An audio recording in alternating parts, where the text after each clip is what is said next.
सामनेरी basic प्रशिक्षण शिबिराचा आजचा 29वा दिवस. 29व्या दिवसामध्ये आपल्या सर्वांचं वेलकम. सर्वांना मंगलकामना, शुभकामना. सर्वांनी प्रथमतः आईवडिलांसाठी जोरदार टाळ्या वाजवा.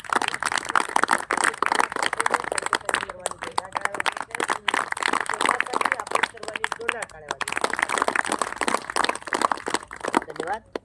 आज आपल्या या सामनेरी बेसिक प्रशिक्षण शिबिर ईश्वरशांती बुद्धविहार, भीमटेकडी, जटवाडा रोड, लेणी परिसर, छत्रपती संभाजीनगर, औरंगाबाद, महाराष्ट्र या ठिकाणी आपण लाईव्ह यूट्यूब, इंस्टाग्राम, फेसबुक यावरती आपण लाईव्ह बघत आहात. भीमजयंती ते बुद्ध जयंती या 1 महिन्याच्या प्रशिक्षण शिबिरामध्ये ज्या उपासक उपासिकांनी आपला मुलगा, आपली मुलगी, आपली पत्नी, आपला पती, आपली आई, आपली बहीण, आपला भाऊ यांना सामील केलं, त्यांच्यासाठी सर्वांनी जोरदार टाळ्या वाजवा. हे जे बेसिक प्रशिक्षण आहे, आपण बाबासाहेबांच्या धम्म चळवळीसाठी एक थोडाफार हातभार लागावा किंवा धम्म चळवळीमध्ये बाबासाहेबांच्या धम्म चळवळीमध्ये आपल्याला काही योगदान देता यावं यासाठी आपण हे शिबिर आयोजित केलेलं आहे. प्रियजनो, आपण आतापर्यंत बाबासाहेबांनी सांगितलेले 10 संस्कार, भगवान बुद्धाच्या जीवनातील अनेक प्रसंग, अनेक स्टोऱ्या, अनेक उपदेश आपण 29 दिवसापासून ऐकत आहात, बघत आहोत. आज आपण बघणार आहोत की बौद्ध धम्माचे सण किंवा उत्साह.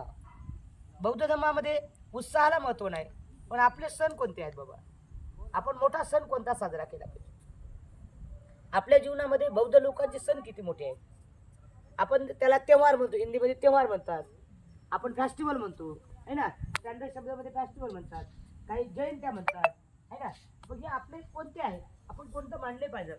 आता काही लोक हिंदू, आपले लोक दिवाळी म्हणतात, राईट. पण दिवाळी आपला सण आहे का? नाही. दिवाळी आपली मानू नये, दिवाळी आपला सण आहे. मग आपला सण कोणता आहे? तर आपली भीमजयंती. आपला सण कोणता आहे? भीमजयंती, बुद्ध जयंती आणि महिन्याचे 4 उपोत्सव. त्याच्यानंतर विजयादशमी आहे.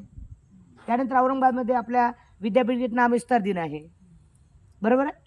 हे जे आपले सण आहेत, हे सण आपण उत्साहाने मानले पाहिजेत. आता काही लोक वेगळ्या विचाराने काय करून काहीतरी वेगवेगळे सण मानण्याचा प्रयत्न करतात, पण आपण तसं करायचं नाही.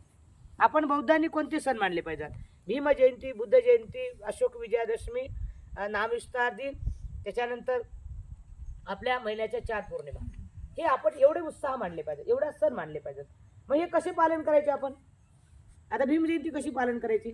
आता भीमजयंती, बुद्ध जयंती आपण हे फेस्टिवल ठेवलं, का बरं ठेवलं?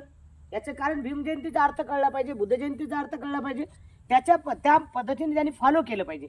यासाठी आपण 17 तारखेला हा कार्यक्रम ठेवला.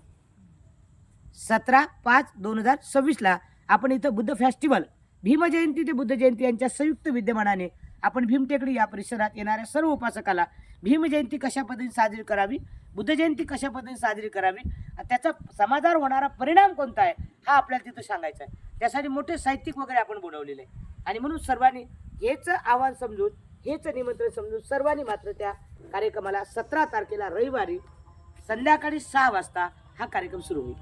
तर प्रियजनो, हे का ठेवलं आपण असं? भीमजयंतीच्या निमित्ताने, बुद्ध जयंतीच्या निमित्ताने तिथं होऊन गेलं, का ठेवलं आपण? त्याचा अर्थ कळला पाहिजे ना. भीमजयंती म्हटली की ढोल वाजवायचे, नाचायचं, निळे फेटे लावायचे, बाबासाहेबांचा फोटो ठेवायचा, हार टाकायचा आणि भीमजयंती झाली म्हणायची. ती भीमजयंती झाली का आपली? त्याला भीमजयंती झाली असं म्हणतात का? नाही. भीमजयंतीच्या दिवशी आपण आपल्या जीवनामध्ये एक मोठा संकल्प केला पाहिजे, एक मोठा अधिष्ठान